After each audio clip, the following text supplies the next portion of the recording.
I'm 83 years old, and not that long ago, I couldn't even remember my own grandchildren's names. It started small, or at least that's what I told myself. A misplaced key here, a forgotten appointment there. But then, one morning, I walked right past my neighbor, a woman I'd known for over 30 years, and for a few seconds I didn't recognize her face. I remember the way she smiled and waved, and how I stood there, frozen, trying to place her in my mind. When I finally did, something inside me cracked. That night I sat on the edge of my bed staring at the family photos hanging on the wall. I traced their faces with my eyes. My wife, my kids, the grandkids, and whispered their names under my breath like I was afraid of losing them too. My hands were trembling, my heart was racing. That's when the fear crept in. The kind of fear that doesn't shout. It whispers, what if this is the beginning? What if I'm disappearing? People think losing your memory means forgetting things, but it's more than that. It's forgetting yourself. You wake up one morning, and the world feels like it's half a step ahead of you. You look at your own reflection and wonder if you're still the same person staring back. At first, my family tried to make me feel better. Dad, everyone forgets sometimes. Grandpa, it's just age. But deep down, I knew. Something wasn't right. The days started blending together. I'd leave the stove on. I'd call my son by my brother's name. I'd walk into a room and have no idea why I was there. And the shame of it, that was the worst part. I began writing things down, little notes taped to the fridge, to the mirror, to the door. Take your pills. Feed the dog. Doctor at 3. But even with those reminders, I felt lost.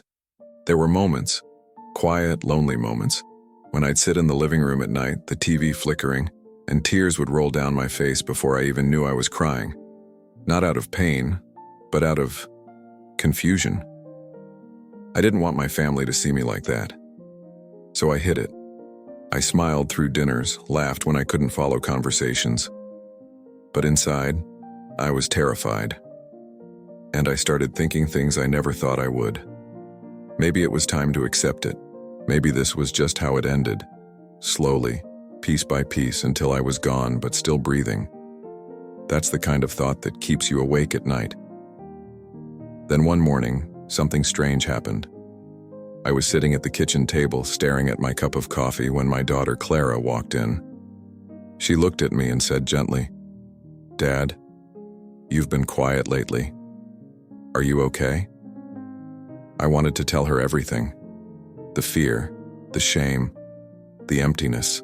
But all I managed to say was, "I don't feel like myself anymore." She took my hand and squeezed it. "Maybe you should talk to someone," she said. So I did. But the doctors I saw gave me pills, tests, and medical words that didn't mean much to me.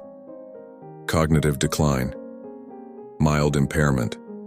They said it like it was just a fact, like the weather. But when I asked if there was anything I could do, they just shrugged. "Try to keep your mind active," they said.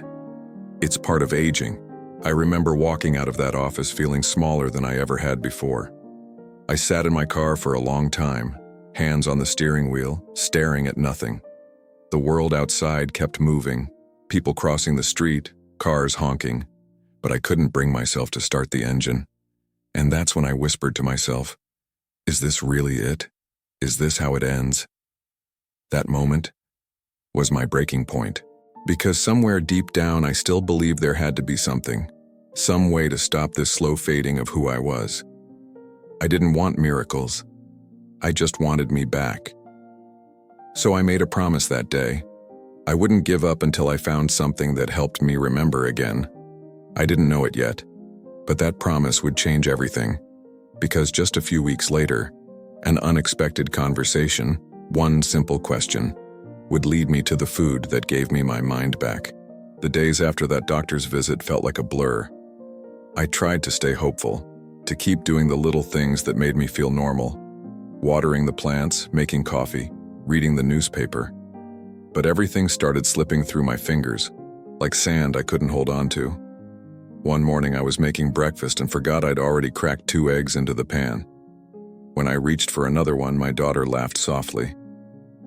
"Dad, you've already got enough in there." We both smiled, but I could see it in her eyes. That quiet worry, the kind people try to hide so they don't scare you. Later that week, I went for a walk in the park near my house. I'd walked that same path for years. Every curve, every oak tree, every bench had a memory. But halfway through, I froze. For a moment, I didn't know which way was home. It only lasted a few seconds, but it was enough. I sat down on the nearest bench, trying to slow my breathing, pretending to tie my shoe so no one would notice. The world around me felt heavy and strange. The laughter of kids playing, the smell of cut grass, the sunlight through the trees. Everything looked familiar but distant, as if I were watching my own life through a window. When I finally got back home, I closed the door, leaned against it, and whispered, "What's happening to me?" That night, I couldn't sleep. I kept replaying that moment in my head, being lost in a place I knew by heart. It scared me more than I wanted to admit. Over the next few weeks, things got worse. I'd forget to turn off the lights. I'd forget to pay bills. I'd forget why I'd walked into a room. One morning, I found a saucepan on the stove, burnt to black. I had no memory of leaving it there. The smell of smoke lingered for hours. That was the day I stopped cooking for myself. My family started checking on me more often. They meant well. I know they did. But it made me feel like a child in my own home. Clara would come by in the mornings to bring groceries. My son, Michael, would call every night. And even though I loved hearing their voices, part of me hated it, because every call felt like a reminder that they were worried about me. I didn't want to be a burden, so I began pretending I was fine, pretending I remembered. When someone told me a story I couldn't recall, I just nodded and smiled. When I forgot a name, I laughed it off. But inside, I felt smaller every day. There's a kind of loneliness that doesn't come from being alone. It comes from not recognizing the world you live in anymore. One afternoon, I sat in the living room and looked around at the framed photos on the wall. I recognized every face, but it felt like looking at someone else's memories. I realized I hadn't picked up a book in months. I used to read every night before bed. History, poetry, anything I could get my hands on. But now the words wouldn't stick. I'd read the same paragraph 3 times and still not know what it said. That's when the sadness started turning into something darker, a kind of quiet despair. I stopped going to church, stopped visiting friends, stopped walking in the park. It was easier to stay home, to shrink my world down to a few safe corners I could still recognize. One evening, I overheard Clara talking to Michael in the kitchen. She didn't know I was listening. "He's not the same," she whispered. "I'm scared it's getting worse." Her voice broke. I sat there in the hallway, hidden in the shadows, my heart heavy. I wanted to tell her I heard, that I was scared too, but I couldn't find the words. Instead, I went to bed early and lay awake for hours, staring at the ceiling. That's when the thought came, quiet, cruel, and cold. Maybe this is it. Maybe it's the beginning of the end. I turned on the lamp beside my bed and looked at my reflection in the mirror. My face was the same, but my eyes, they looked lost. I whispered, "I don't want to disappear." It wasn't a prayer, it was a plea. And that's when I decided, if there was even the smallest chance, a single thing that could help me fight back, I'd find it. I didn't know what it was yet, or where to look, but somewhere, in some small corner of this world, I believed there had to be an answer. Something natural, something simple, something that could light the way back to myself. I just had no idea it would come from a single question, and a food I hadn't eaten in years. It happened on a Tuesday, one of those gray mornings when time feels slow, and the air carries a kind of silence you can almost hear. Clara had insisted I go see someone different. A doctor she called a natural practitioner. I wasn't sure what that meant. After all, I'd seen plenty of doctors and they'd all said the same thing. It's part of getting old. But I went anyway, not because I believed it would help, but because my daughter looked at me with those eyes, full of hope I couldn't bring myself to crush. The clinic was quiet. Wooden floors, soft light, the faint smell of herbs in the air. It didn't feel like a doctor's office. No beeping machines, no white coats, no rushed voices. The man who greeted me looked to be in his 50s. Calm eyes, gentle voice. "Mr. Walker," he said, shaking my hand. "Clara told me you've been having trouble with your memory." I nodded, a little embarrassed. "That's putting it lightly." He smiled kindly. "I see that a lot.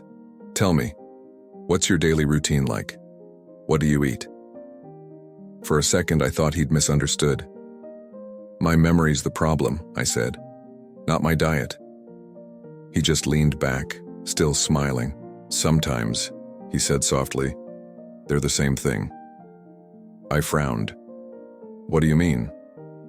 He grabbed a notepad and began to sketch something simple, little circles and lines like a child's drawing.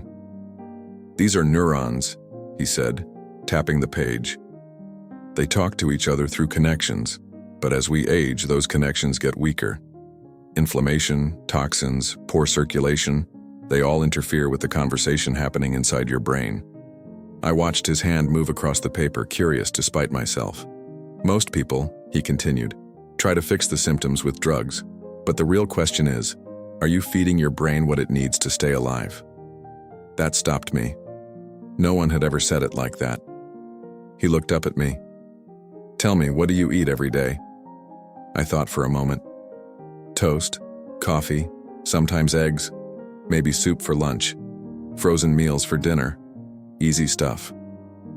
He nodded, writing something down. Then he asked, "Do you ever eat black sesame?" I blinked. "Black sesame? The tiny seeds?" He smiled. "Exactly. Most people think of them as decoration on bread, but in many parts of the world, black sesame is known as a brain food.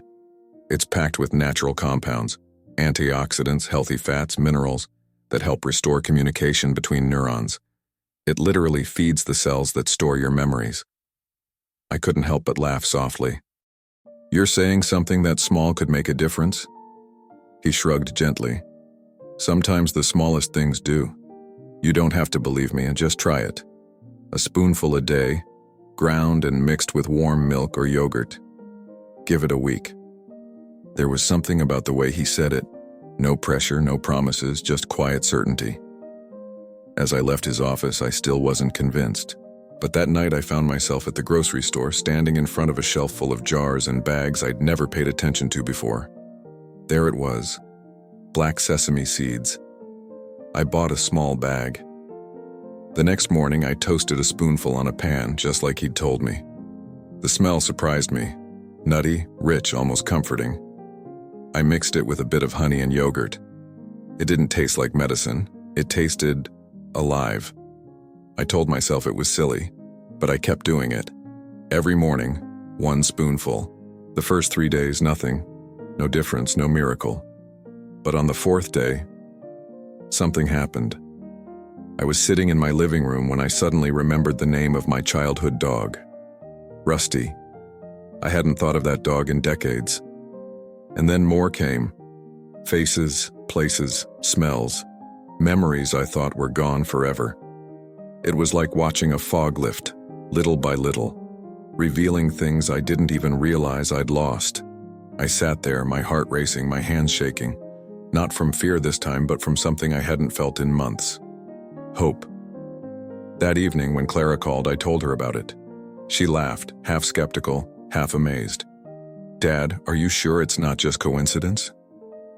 "Maybe," I said, smiling. "But even if it is, and I'll take it. Because for the first time in a long time, I felt like me again. Not completely, not all at once, but enough to remind me I was still in there somewhere. And deep down, I knew. Something had shifted. I didn't understand it yet. But that tiny spoonful of black sesame had started to light up corners of my mind I thought were gone forever. And I couldn't help but wonder, what if this wasn't a coincidence at all? A week after I started eating that spoonful of black sesame every morning, I went back to see Dr. Lewis. He noticed it the moment I walked in. "You look different," he said. I smiled. "Maybe I am." I told him what had happened, how my thoughts felt clearer, how I was remembering names, places, little things I hadn't recalled in years. I still stumbled here and there, but the fog that had settled over my mind was starting to lift. He nodded, pleased, as if he'd heard the story 100 times before. "That's good," he said. "Now let me tell you why it works." He pulled out a folder filled with notes and articles, but instead of talking like a scientist, he spoke like a teacher, calm, patient, clear. "Black sesame," he began, "is one of nature's richest sources of sesamin and sesamolin, compounds that act like little shields for your brain cells. They help protect neurons from the oxidative stress that builds up over time. Think of it like cleaning rust off old wires so the electricity can flow again." I nodded slowly. That image made sense. For decades, he continued, people have focused on medications that chase symptoms, but what your brain really needs is nourishment, real food that rebuilds connections. Black sesame also helps increase circulation to the brain and supports your mitochondria, the parts of your cells that make energy. That's why you've been feeling more awake. It wasn't magic. It was logic. Simple, beautiful logic. He went on. "It's rich in natural vitamin E, magnesium, calcium, and polyphenols, all of which your brain uses to repair and protect itself. And those dark pigments? They're called anthocyanins, the same compounds found in blueberries, the very ones Harvard researchers say can help preserve memory and cognitive function." I leaned forward. "So it's not just coincidence?" "Not at all," he said. "There's science behind every small miracle nature offers. We've just forgotten to look for it." That sentence stayed with me. Forgotten to look for it. It was strange. Here I was, an old man trying to remember. And the very thing that was helping me was something the world itself had forgotten. I walked out of that clinic that day feeling lighter. The world looked sharper. The colors outside seemed brighter. It wasn't just the sesame. It was the realization that my body was still capable of healing, that nature hadn't given up on me. When I got home, I looked at the little jar on my counter, the one I'd bought almost without believing. I smiled. Every morning, I'd toast a spoonful in the pan, just until the seeds started to pop and release that warm, nutty aroma. Then I'd mix them into a bowl of yogurt, drizzle a bit of honey, and sit by the window while the sun came up. It became more than a habit. It became a ritual. The quiet sound of the pan, the soft scent filling the kitchen. The first spoonful, warm and earthy, grounding me in the present. Sometimes I'd close my eyes and think about my brain, those tiny neurons lighting up again, reconnecting, like stars coming back to life in a night sky that had been dark for too long. It felt good to believe again, not in miracles, but in possibility. A few weeks later, Clara noticed it too. "Dad," she said one morning, "you seem different lately." "Different how?" I asked, pretending not to know. She smiled. "Sharper, lighter. You remembered to call Aunt Marcy for her birthday. You even fixed the clock in the kitchen. You haven't done that in years." I laughed. Maybe the old man's not done yet. But deep down, it was more than just laughter. It was pride. I wasn't getting younger, but I was getting clearer, and that, I realized, was something even better. Dr. Lewis had told me something else before I left his office. Nature gives us everything we need to heal. We just have to listen. The problem is most people stopped listening a long time ago. That night I wrote those words down on a piece of paper and taped it to my refrigerator. Every time I walk into the kitchen now, I see it, and I whisper it to myself like a promise. Feed your mind what it's been missing. It's funny how life works. The answers we search for in pills and machines are often sitting quietly in a seed, a leaf, a root, waiting for someone desperate enough to notice. And in my case, that someone was an old man who just wanted to remember his grandchildren's names again. It's been 2 months since that first spoonful of black sesame. I still keep the little jar on the kitchen counter, right next to the coffee pot where I can see it every morning. It's strange how something so small could hold so much meaning. I didn't notice the change all at once. It was slow, like dawn sneaking up on a sleeping town. One morning I woke up and realized I hadn't forgotten to turn off the lights the night before. The next week I found myself remembering the names of old classmates, people I hadn't thought about in 50 years. It wasn't just memory returning, it was life. Colors looked richer, sounds felt deeper. My mind, once filled with static, began to hum with quiet clarity. I started reading again, real books, not just the newspaper headlines I used to skim. The first book I picked up was The Old Man and the Sea. I'd read it in college back when my hair was still dark and my hands didn't shake. As I turned the pages, something unexpected happened. I could remember the sentences before I finished them. Not because I'd read them before, but because my brain was finally alive again, connecting dots, building meaning. For the first time in years, I finished an entire book. When I told Clara, she just stared at me, her mouth open. "You finished a whole book?" "Front to back," I said, smiling. She laughed, that kind of laugh that's half joy, half disbelief, and hugged me tight. "Dad, I don't know what's happening, but I'm so proud of you." The truth is, I didn't fully understand it either. I just knew it was working. And it wasn't only the memory. My energy came back too. The fog that used to sit heavy behind my eyes started to lift. I began walking in the park again, the same path that once scared me because I'd gotten lost there. Now I could follow it with my eyes closed. There's this one oak tree halfway down the trail, huge, with a scar down its trunk from a lightning strike years ago. I used to sit under it with my wife before she passed. I'd forgotten that until one day, walking past it, the memory just appeared. The way she'd rest her head on my shoulder, the way she'd hum when she was happy, it all came back like sunlight through the branches. I stood there a long time that day. I cried, but it wasn't from sadness, it was from remembering. Because memory, I've learned, isn't just data, it's presence. It's proof that you've lived, that you still are. Even my friends noticed. At church, Pastor Miller said, "Henry, you seem more awake lately." I smiled. Maybe God finally gave me a second chance to pay attention. He laughed. "Whatever you're doing, keep doing it." And I have. Every morning the same small ritual, one spoonful, slow and mindful. I don't rush anymore. I sit by the window watching the world wake up, the smell of coffee, the sound of birds, the soft creak of the old house settling. I feel every detail. It's like I've been given my senses back along with my memory. Michael came to visit last week. We were sitting in the backyard and I was telling him about a story from when he was little, the day he fell off his bike and refused to cry because his sister was watching. He stared at me, eyes wide. "Dad, I can't believe you remember that." I chuckled. "How could I forget? You were so brave that day." He smiled, shaking his head. "You sound like yourself again." That sentence hit me harder than I expected, because for a long time I hadn't felt like myself. I'd been a shadow, here but not here. And now, piece by piece, I was coming back. That night, as I lay in bed, I whispered a quiet thank you to God, to nature, to the strange little seed that had helped me find my way back. Dr. Lewis called it cellular nourishment. I call it grace.